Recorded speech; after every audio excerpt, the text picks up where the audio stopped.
Hello, so I'm Henry, CTO of Polari Labs, and I'm here today with Matt Skully. Would you like to introduce yourself, Matt? Yeah, so I have worked, I guess, in the sex industry for about 20 years. I've put myself down as a professional pervert, which is, I think your first question for me was going to be what it is. So I sort of used the name professional pervert just because I've worked in so many different areas over the years within the sex industry. So I've worked in events, I've worked as a BDSM practitioner, I've worked as a sex worker, and I've worked in marketing. So instead of just sort of listing, when people ask me what do you do, it's just easier to sort of cut through all of that and just say, I do anything for money, basically. Is the difference between a pervert and a professional pervert? Paycheck. No. I think when it comes to being a professional, I think it's there's a lot more at stake, personally, because I think a lot of it is you're sort of building and developing relationships on a business level, and I think that is why I would sort of lean more towards professional, as opposed to someone who's a full-time lifestyle pervert. But essentially, yeah, I think if there's an exchange of money, then that sort of tends to lead me to think more of a professional pervert. I think also one of the things that would really interest me to ask you is, how do you go from being like kind of casual kingster to then move into the professional realm? I just sort of made a list of things that could really make my dad really mad, and that just fell on there pretty high. No, I think it's something, if you're good at something and you want to develop and you sort of get joy out of doing that, and then there is a potential to make that a more of a lifestyle job, then I think that's a really great thing to lean into. I was very lucky in a lot of respects, because I sort of fell into a lot of sort of work and circumstances, which meant I could develop and hone in on different skill sets.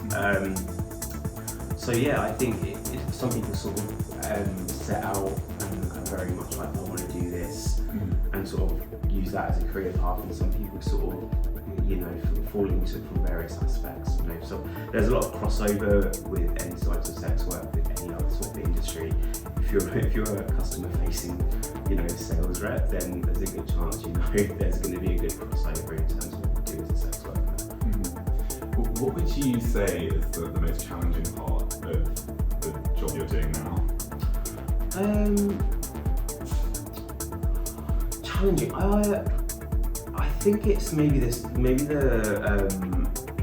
constant need to be able to push what you're selling. Obviously, I think there is such a saturated market, and I think you have to kind of be quite steadfast in what you want to do and not waver from that, and also just focus on what you're doing as opposed to what everything else is going on around you and what everyone else is doing, because it's so easy, I think, to get stuck up in sort of what you think you should be doing as opposed to what feels right for yourself. I mean, I think I saw your Instagram, and I think you have the most amazing kind of visual, it's bellhop. Yeah. Yeah, again, that's something I sort of fell into by accident.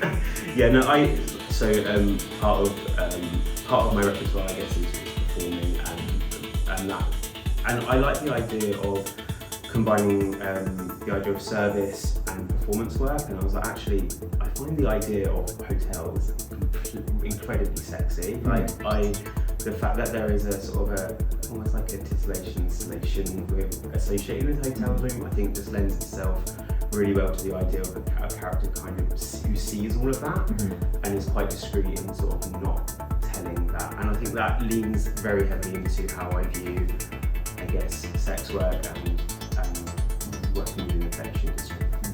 So I think when you say BDSM kind of format, is that on a stage, or is that both? I mean, I think when you work, I've worked a lot within sort of nightlife as well, and I think there is a huge crossover in terms of being able to perform BDSM practices on stage. What I would say is that a lot of times it's a lot more exaggerated, because there's quite a big subtlety when it comes to certain BDSM practices, especially how I work as a performer. But when you're on a stage, you know, that sort of slight hand gesture or like that, you know, small nod is just going to get lost in the crowd. So it's a lot more theatrical when you're doing on a stage. How did you get started on the BDSM scene, and what drew you to it? I was pretty young. Like my sort of my inroad, I guess, was my interest in piercing. Like even from a really young age, I was fascinated by ear piercings. I had to wait till I was like 13 to get my ear pierced, and it was, for me, it was a huge deal. And then I think as I sort of progressed and, you know, like teenage rebellion sort of kicked in, I really liked the idea of identity and what piercings brought. What I really enjoyed about the idea of piercings is kind of the identity that it could give you. And so I really sort of set out to become a body piercer, which I did. And it was, for me, it was a huge accomplishment because it was a very sought after kind of job at that time. Like, a lot of people wanted to work in the tattoo and piercing industry. And I was very lucky that I sort of got in. And then I sort of really developed my interest and kind of around the history of piercing and how there was a huge, you know, a lot of it came from sort of underground gay culture. There was a lot of, you know, pioneers like Mr. Sebastian, who was, you know, working within London and the BDSM scene, and I guess the understanding how that influenced things like Operation Spanner, which, like, you know, honed in on BDSM. What's Operation Spanner? Operation Spanner was essentially a police investigation which exposed BDSM practitioners in the 80s, and there was a little bit of grey area because essentially there were people getting arrested and incarcerated for practicing BDSM, but they were all consenting adults. But then people obviously had marks because of those BDSM practices. So there was essentially what it was just a crackdown on gay and queer culture. But yeah, that was my entry to, I guess, the like fetish BDSM world. And then I was very ingrained in, I guess, like goth culture as a teenager, and then that sort of lent itself to going into sort of various spaces where you would come across people who were very sort of influenced by BDSM and fetish. So that was like sort of like the natural progression for me. I think there's a really good like short film. I'll send it over, but it gives a really good overview of it. It's like a 5-10 minute thing. But yeah, it's really interesting because there's essentially what they do is like the police sort of find all these videos of like BDSM practices and thing, and then there's a bit of a sort of public freak out, so they arrest all these people, and then all people like consent to it, but then they still are sort of prosecuted for doing it. Also, I guess what's weird about this is I think I see a lot of parallels between, like, for instance, like there's the queer struggle, and then there's also, you know, probably heterosexuals engaging in BDSM. And I wonder if, you know, they're like, the police are probably like, well, what do we get them for? Yeah. We don't like them. But it's like even like things like around piercing law. I work as a piercer now, and like the law essentially is like, you know, you can't perform like obviously like any piercings on, like, you know, on minors, but when it comes to ear piercing, people still get their baby's ears pierced. So essentially what you work with are like local authority guidelines. So even now, like, the law is very sort of what I always go on is kind of like where I stand with it, and like, I fucking hate kids and I don't ever want to pierce them. So like it's with like 16 and over. But essentially if you're signing a consent form, you know, and you're a parent who's happy to sign that, then you can just pierce people. And I find it interesting because I find, like, for instance, like you're saying piercing, I actually think also like poppers, and they get pushed into legal grey areas, and then they're not, you know, in a way that's kind of unregulated. It's really like I worked in a sex shop like a while back, and we have all these different array of poppers, but essentially they're all just two of the same thing. It's just different packaging. Like you're not really buying a different product. You're just buying the same product with different packaging, because really there's only a limited amount of ones you can sell on the market. How how do you personally define the difference between domination and control? I think they're both two things that I guess for me are really cemented in trust. Mm-hmm. So I think there is a huge overlap for me with both of them. BDSM, I would, if I had to sort of, I guess, push it, would be more, I guess, like sexual practices. Mm-hmm. Control, I think, is much more open to kind of debate. I think you can have control within. You obviously have to have control within BDSM, but I think control can sort of go into so many other spaces, especially within sort of sex and kink and any sort of sex play. Mm-hmm. And like, so sorry, I think this is like a basic question. No, there's no me basic to like. questions. I've just read the question that I didn't write myself. So like for me, when I hear domination and control, I'm thinking like, is domination is like a kind of part of the kink, whereas control to me sounds, as a layperson, more like kind of the word controlling comes to mind. Is it like, is there any negative connotation to that word control? Yeah, I think there's always going to be.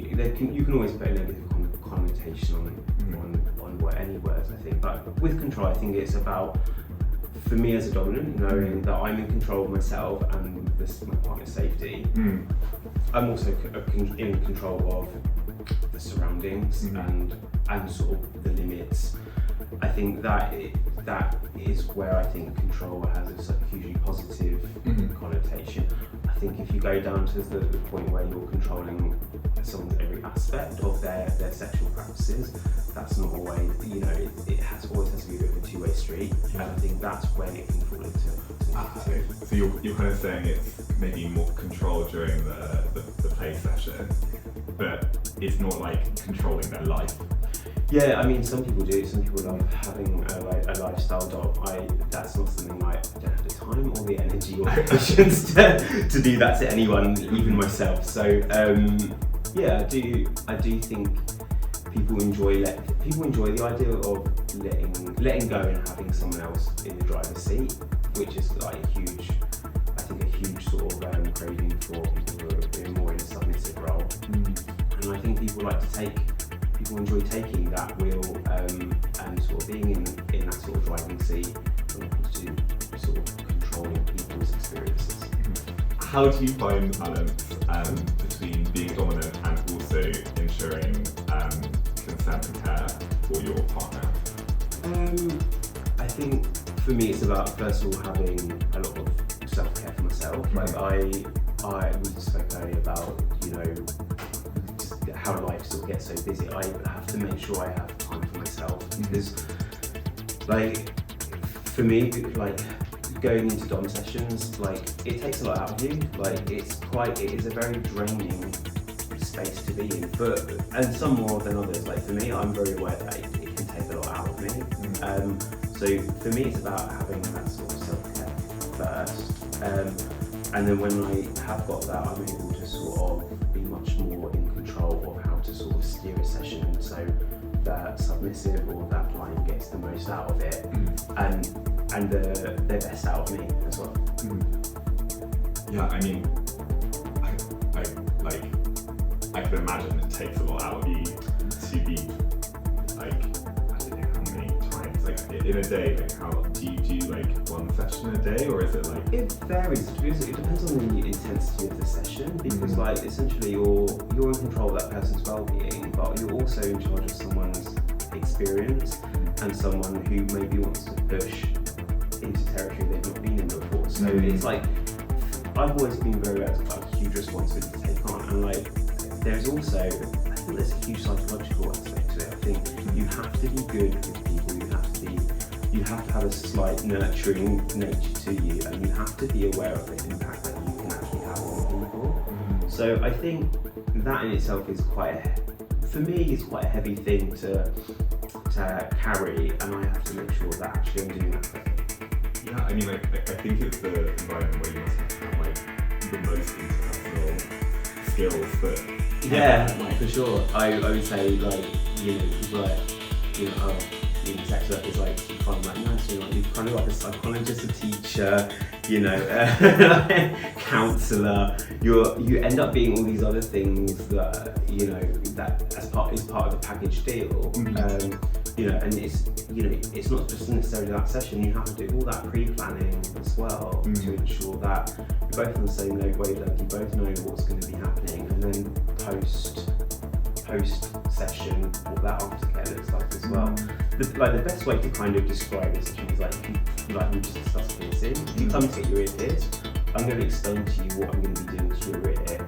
Then I'm going to explain to you what I'm doing to your ear as I'm piercing it, and when I'm threading the jewelry through, just so you're aware what's happening.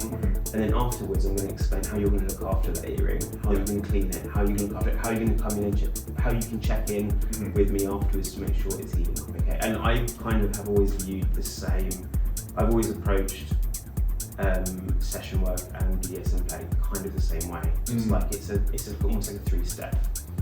Yeah, because like also, I mean, what I can imagine is that some people actually, like, if it's their first time, you know, like doing kink or, you know, doing anything new sexually, they're probably quite nervous, or they get really gassed up and then they come in and they're a bit nervous. You get a lot of people who I think get very maybe overwhelmed with the idea of what their possibilities could be, and I think my experience is there's people who sort of come with all these things they want to try, and then you're like, let's break it down to sort of what really is achievable, because actually, like, you know, you can come with a list of like 6, 7, 8 things that you want to experience, and like, you're not going to really get to experience them all properly in the time that you booked, or, you know, and you have to kind of create a bit of a journey when you're sort of, especially like long-term clients. So you have someone who comes and you know that they want to experience all these things.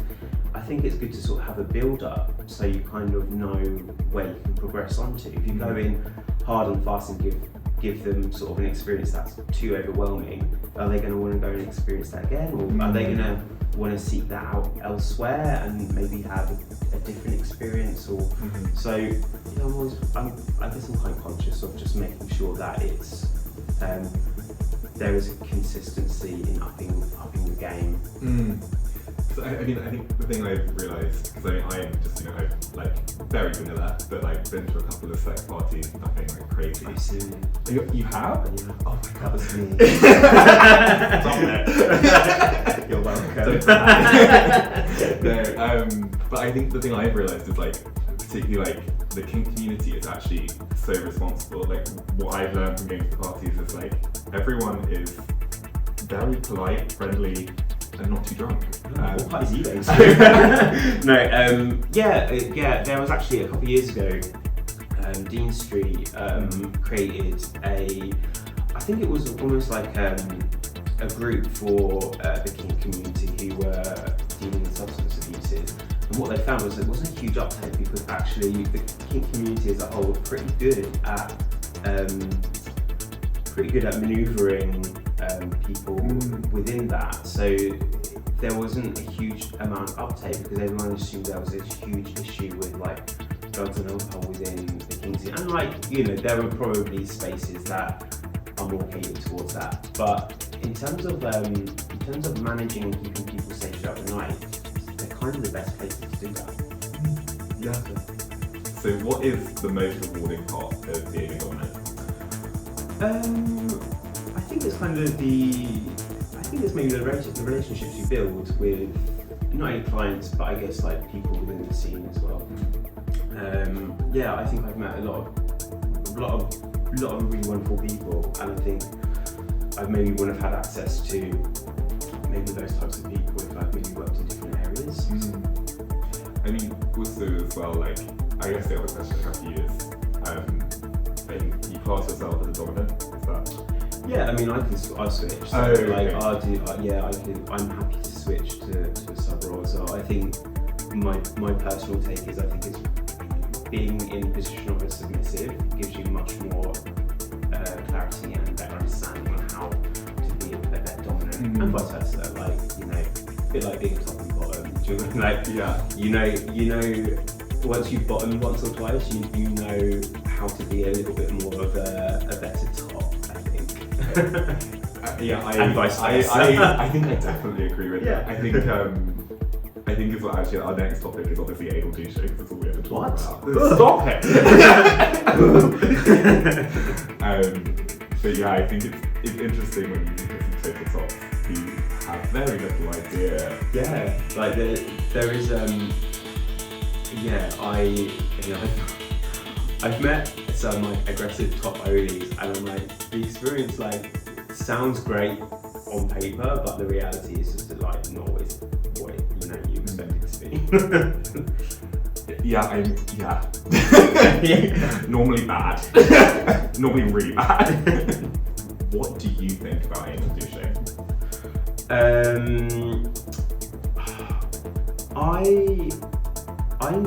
I enjoy the ritual of douching. I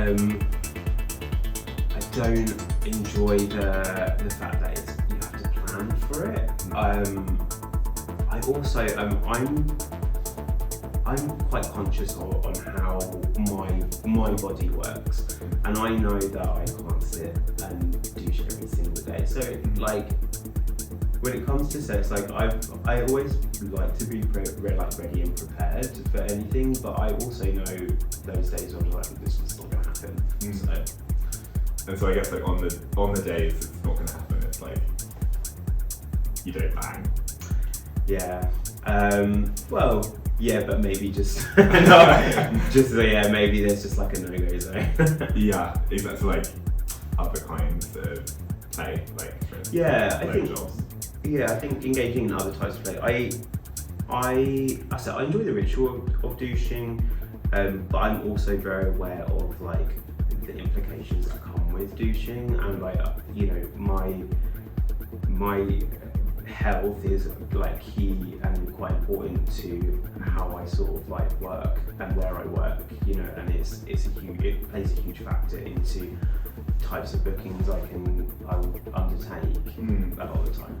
Because I guess when you're saying like, there'll be days when you're like, oh, this is not a day for that, but you've also got clients booked. How do you manage that? Because I personally, sometimes I know, sometimes I don't know, but if I know it's not good, I'm like, no way. But then if you have a client coming, what's the plan? This sounds like way extreme, but like obviously diary management. Yeah. Like I have to sort of plan. I plan in advance anyway, but I have to keep it kind of like a diary of like what clients I have in and what the expectations are. I also, it's things like I have got quite a high five diet, and like it's like douching isn't just like a one thing. It actually is like, it ends up sort of spiraling into like gut health, like what I'm putting into my body, like what toys I'm using, what products I'm using on my arse as well. Like it's one of those things that douching isn't just the one thing. It's like it's actually encompasses so much more.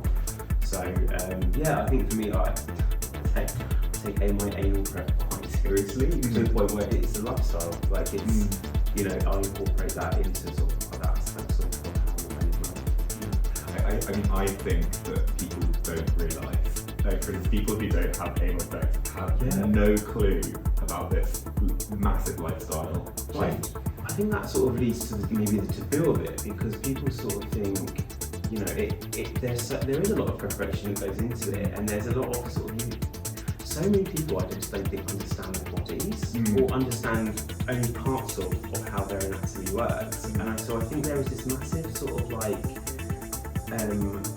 stigma attached to anal sex, because people are just too maybe embarrassed about talking about how their body functions. And I'm like, well, yeah, like cleaning is like part of it, but also like having a good diet and also looking after your body is also the other part. So.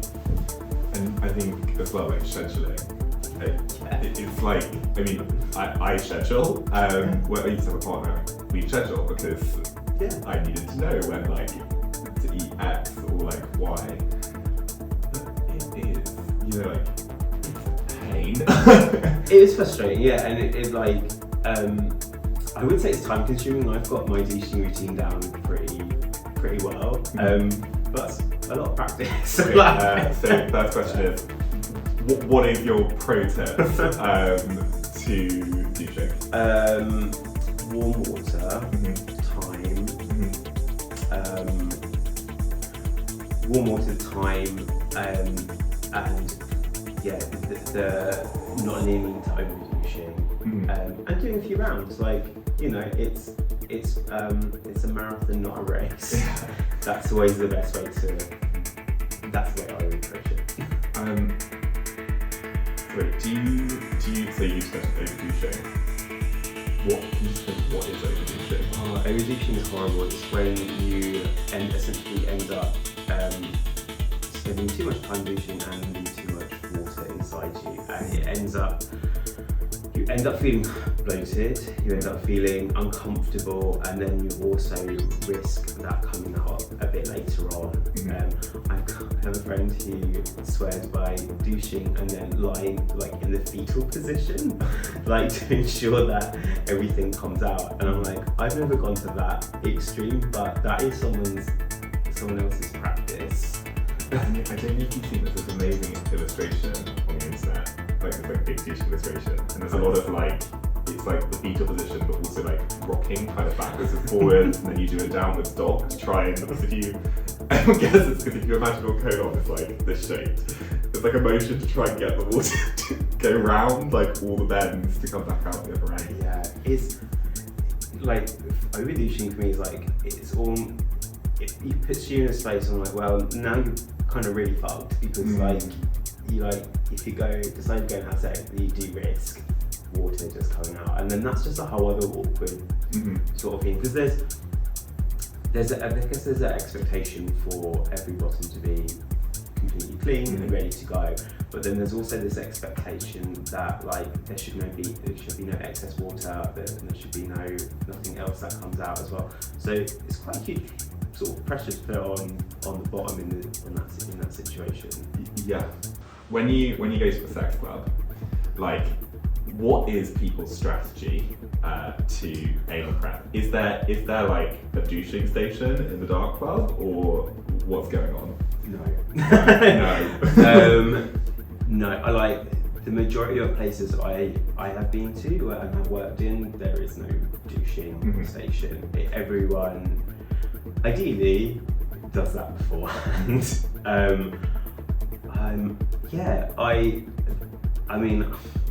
I told one of your colleagues a story once how I have been. It was actually. Do you remember the whole festival? Is this the festival with the douching? With the douching. Yeah. So this, just a bit of context. The whole festival in Germany.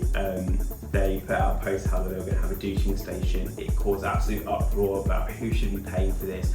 This came out a week after Glastonbury Festival, which I was in a Portaloo with a Coke bottle trying to douche. And I remember thinking, these bitches just don't know how good they've got it. Like, well, I heard, is this the douching station that got shut down in an hour? Yeah. And like, it went viral, right? Okay, I was there like, whoa. But I don't understand how you could run that at a festival. Yeah, I do, but I also think like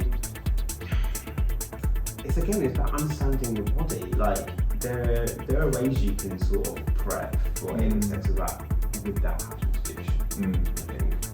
Yeah. I would say like this is one of the things like I go to festivals, but I would never consider anal sex. In a tent, like not in, well, tent sex is so sexy. I think it would be fun if I could do it, but the thing is like, I think for me, just personally, like, I feel really uncomfortable unless I douche. So like, it's just something I've never really considered. But maybe I should. Maybe I.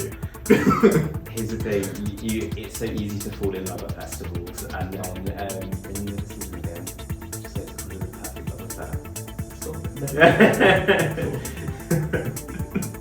Have you ever found an alternative to douching that works for you? No, I have tried. I was dating someone years ago, and they had these, I guess they were like suppositories, which you would insert, and essentially the idea was it would, I guess, dissolve, expand, and then clean you out. it was. Do you know what they're called?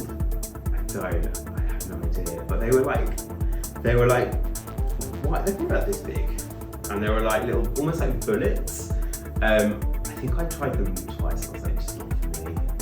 Not for me. Is it? So I'm imagining like, is it like a glycerin suppository? Does it make you release water? Yeah. So essentially, I guess it sort of expanded and then sort of sucked everything down.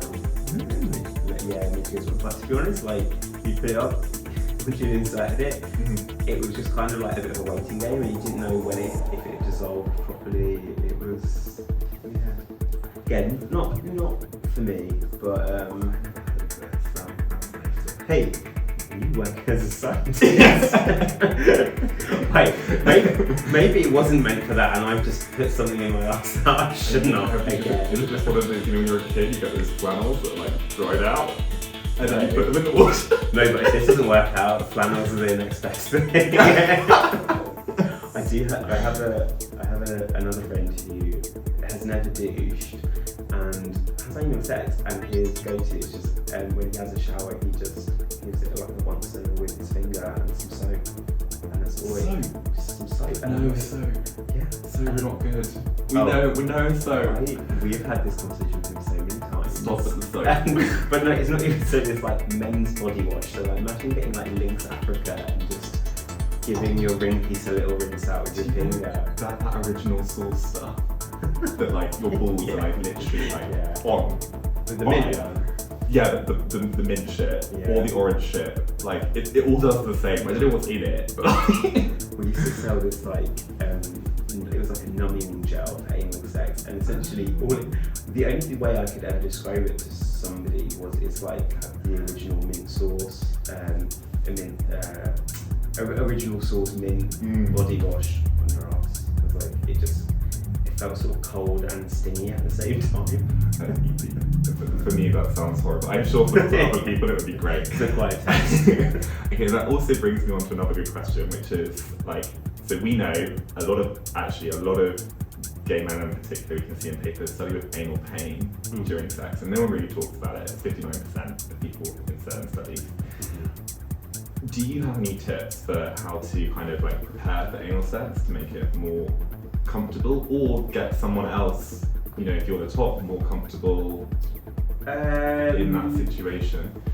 I think there's always have a bit of a foreplay is there for a reason. Like having a warm up, because I think actually the more relaxed you are, the easier it's going to be. Like, I think so many people have this expectation. For me, I think it's always like this weird top expectation that they should be able to like ram their dick in as quickly as possible. And like, yeah, in porn that works great, but like realistically, some people take a little bit more time to sort of like, you know, open up, I guess. But yeah, I think it's like, for me, a lot of the time I would say it's like people's patience, like being patient with people. Like, it's really, you can kind of like any sort of sex play. The more patient you are, the easier it's going to be in the long term. In the long run. So, I mean, I think I find that if people look pushy, actually there's nothing that makes me like cross my legs faster.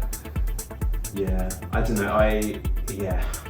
Like a pushy top is, again, hot on paper, but the reality is like once you're in, you can go to town and you can live your dom top fantasy all you want. I was like, but when we're getting from A to B, like it's kind of it has to be a bit of a give and take, a neutral party situation. Yeah, totally agree. You switch, like, how do you prepare for anal pay? Sorry. Anal pay? I just sent him a PayPal link. Friends and family. How do you prepare for anal play, and also how do your partners prepare for anal play, like before a session? Is it something you do together? Is it something they do before they arrive? Do they do it? What happens if it doesn't go to plan? For myself, douching time is my time. It's like I can't think of anything I'd want to do less in front of a partner, because I think there's like, personally, it's like time I'm spending with myself and my body, and I don't want to feel judged, and I don't want to feel uncomfortable. And I know that would probably make me feel uncomfortable having someone watch me teach. Yeah. Although for the right price. And then when it comes to clients and working with people, I always send them like a guide to how to do that safely. And I'm quite direct and frank about talking about douching and making it not feel like it's like something like kind of like a dirty thing that you have to do in secret. Like I'm more than happy to explain how to do it and provide more information on how to do it. Where did you construct these guidelines yourself, or where did you get them from? A little bit, yeah. So there was a few sort of like I always sent like YouTube videos on how to do it, but also just like instructions, and just some general tips. And then for me it was always followed by an explanation of why they need to douche. And for me it always ties back to what sort of session they want. If they want to be tied up and then have, I don't know, a sex machine used on them, more than happy to do that, but part of that is the preparation, and part of the preparation is making sure that you come you come prepared. So it's all part of the sort of the preparation for it. It's just a more physical aspect of it. Yeah, I think we were talking earlier about like grey zones and poppers and piercings. Yeah. I think advice on douching and how to douche is another thing that's like actually community led rather than medically led. For sure. People provide their own guidelines, and then medical bodies are actually stay pretty much silent on the topic. Yeah, like I learned about, I guess, like around how you have anal sex, and like, that sounds awful. I've been interested in sex from a really young age, and for me actually there was a maturity, I think, that came with wanting to understand and know about sex. And I grew up in a very liberal household where everything was made accessible and appropriate, and then by the time I was in my late teens I was already working within the sex industry, and it was something I was confident about doing. So with that came a lot of understanding about how to have anal sex, and also how to do that safely. It comes off the back of I was born in '87, so my schooling, essentially all I was bombarded with was AIDS, and so there was this transition in understanding about being safe as a gay man and having sex, but also being able to enjoy my sexuality. So there was this weird crossover in sort of like the 90s to 2000s where there was more representation around sort of gay lifestyles being accessible to me, but also I was hunting and seeking out underground cultures, that celebrated and sort of promoted sort of the floor of accessibility to different sexual practices. So there was, for me, it was like I got in there quite early, and actually it's been really, really interesting to know how friends and colleagues, first of all, how they douche, I find that always really fascinating, but also how they, at what point in their life they sort of were comfortable doing it, or they feel like they got the mixture right. Because some people, so I've got friends who have sort of come to sort of understanding of douching and anal preparation way later in life than I have. Yeah, I think. And again, and that's I find it so interesting and fascinating, but it's because I was in there quite, I was in there wanting to learn about it and understand it from quite a young age. I'm realizing that queer people tend to have one story about coming out, and then there's another kind of sub story that I always find really interesting, which is how did you first learn to douche? And there tends to be some story about someone showing them, or it's always very odd. How did you learn? How did I learn? I think just trial and error. I was always like one of the first things I remember my first ever boyfriend telling me was dump before you hump, and that sounds so vulgar, but actually in terms of like understanding how your body works, I'm like, yeah, it does make sense. I literally processed that for a minute. Loading. I think, but that depends how much fibre you probably. Yeah, exactly. But yeah, for me, you sort of like, you know, you pick up sort of skill sets and understand how other people prep. But that for me was always like the best one. Like, yeah, like actually, you might maybe want to go to the toilet before you go and have real sex. Yeah. Big flex. I mean, we've interviewed a lot of people about anal douching. And I think like one of the things that really surprised me is like it's literally like evolution. It's like there's like a whole tree of douches and like different strategies and all sorts of stuff. My favourite thing is I worked for a big fish company for a long time, and part of that would mean we'd go to Berlin for like Easter and Folsom in later in the year, and one of my favourite things ever was you would see online, it would just be people who turned up to their Berlin hotels or apartments and realised they don't have the right attachment for their titties. And so it's like a European plug. So like, and the best thing is like the sex shops picked up on this. So you would go and there would be all these like douching bowls available, like, and there would almost be like an overstock of them because it was almost like people, and then it got to the point where I think people, when they were booking their apartments, and I've got friends who have definitely done this, they would ask, can you show me the shower attachments, just so I'm aware of like what the bathroom situation is.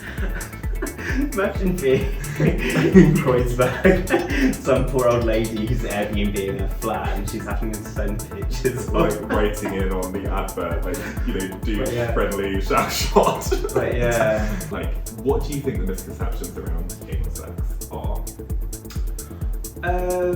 Misconceptions.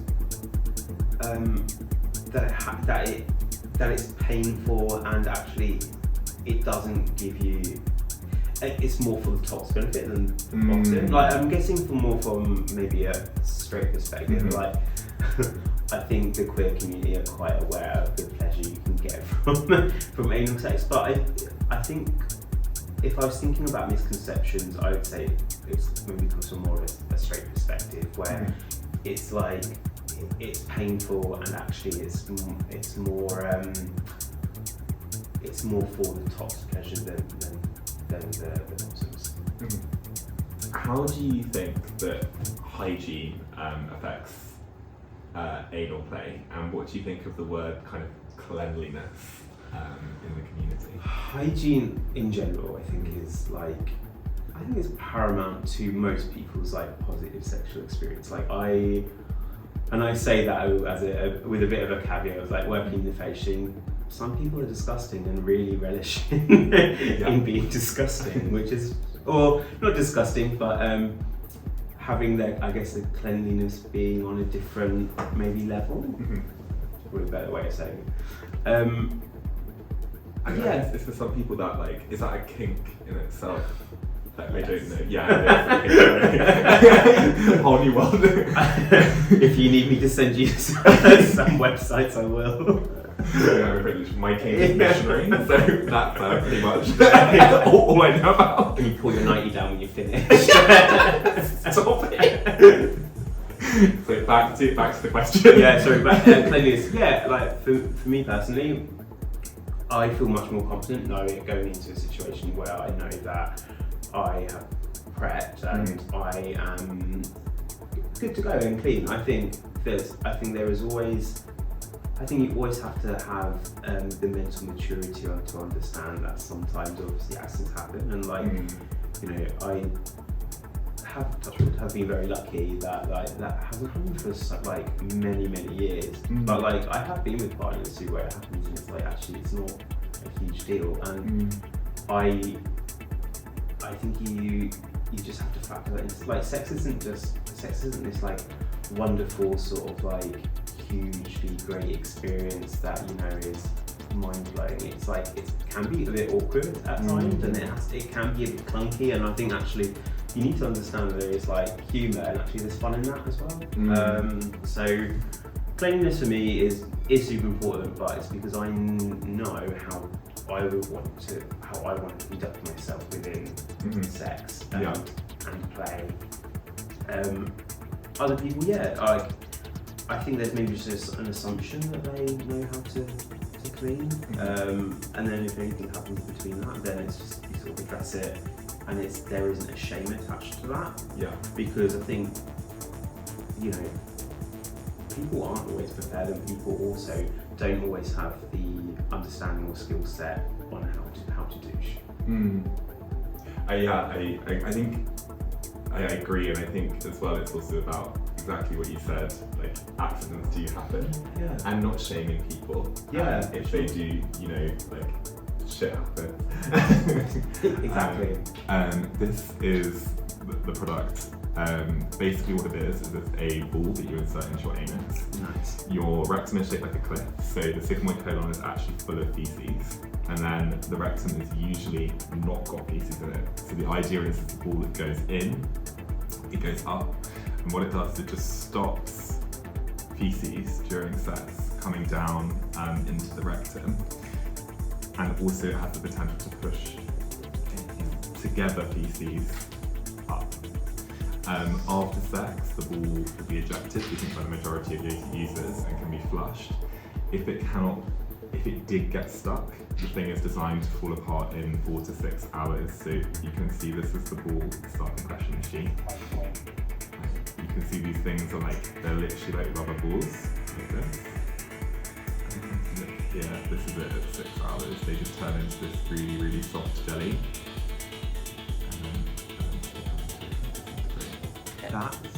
That's amazing. So, how would one insert it fully into your anus? Would it be a case of would it come with a kit too, So you lubricate, you put in, so through the sphincter, and we've got our model sphincters and we can get them free, so we think that will be fine. Then the idea is, if you're talking about how far up it moves the rectum, the idea would be that the penis pushes it up the rectum, or you can get it with your finger slightly further up if you wanted to. Right. We thought about having, in the early days, we thought about an applicator, but we actually realised the applicator for this product is actually much more scary than just inserting the product itself. Rusty metal is amazing. When it sort of disintegrates, what essentially would you be left with inside your rectum? So you'd be left with at 6 hours, it's like a soft jelly. This is like the biggest safety feature of the product, in that if you can't eject, so people normally have control over things in their rectum, so we think most people will be able to just release the product after sex. If it can't be released, it turns into this soft jelly, which then hopefully you could release that, or if you can't, it'll be released for your next movement because it'll be pushed through by whatever is coming down the track. I have a few friends who are quite keen on anal play, and the more extreme ends, I guess. Would that work for people who are into sort of more heavier fisting? Yes, Fisting. Yeah. I'm glad you got that. I don't know. I spoke to a fisting person. I think the problem is with fisting is that what we're doing is we're just stopping feces coming down from the sigmoid colon. Yeah. People talk about, is it the second door? They go through and they go up. We don't think the product will work for them, but we do think that it can now play fetch. But maybe we shouldn't have had that on camera, but yeah, I don't know. They found that funny when I did it last time, so I was like, there's a whole community who would love that. So maybe they're still our customers, I'm not sure, but maybe not in the same way as we can't stop. We can't push feces through the sigmoid colon. I think it's beyond what the product could do. Amazing. And in terms of use, how often do you reckon would you sort of recommend that they're being used? That is a very good question. We'd probably say we would never encourage people to put in more than one at the same time. So you kind of need to release one before you put in another. Mm-hmm. I mean, I guess another question we get is what if you're going to very long parties where you want to have sex for a number of hours? Again, this product will work for 2 hours. We're not going beyond that. So this is probably more for the person who is, having casual sex, but not having sex for 24 hours straight. Yeah. If you had a client, Yeah. would you if you had a client and they used this product, how convinced would you be that they would turn up and be kind of feces free? Fairly confident. I think I would add that into a repertoire of having them understand cleaning as and I guess best practice when it comes to animal care. Mm-hmm. I think it's a really useful thing to have in your toolkit. Mm-hmm. I think also without sounding too crass about it, but I think there's also a really interesting way you could potentially use that as part of play. Because you're still inserting something and you're still having that autonomy over someone's body. do you know oviposting? Sorry. Do you know oviposting? Oh my god, so it's a kink. So I can tell you about one. Perfect, please So do. it's a kink where you get giant space, aliens. Oh, the alien eggs! Yeah. Yes! So their eggs last about 10 minutes before they break down, whereas our eggs would last a lot longer, so that may be a kink request. Do you know what? So one of your questions was is there anything you'd want to try? And I was actually, no, my immediate answer was no, I'm too salty and jaded by this point to want to try anything new. But actually, I would love to try the alien egg insertion thing. So that maybe this year that will be my thing. Do it. Yeah. Well, there's I've got a friend in Amsterdam who's obsessed with the idea of trying this. So I'm I've already got a willing participant, so we'll get there.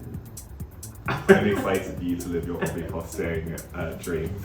Thank you so much. Thank you for having me. Oh, it's a pleasure. Lovely.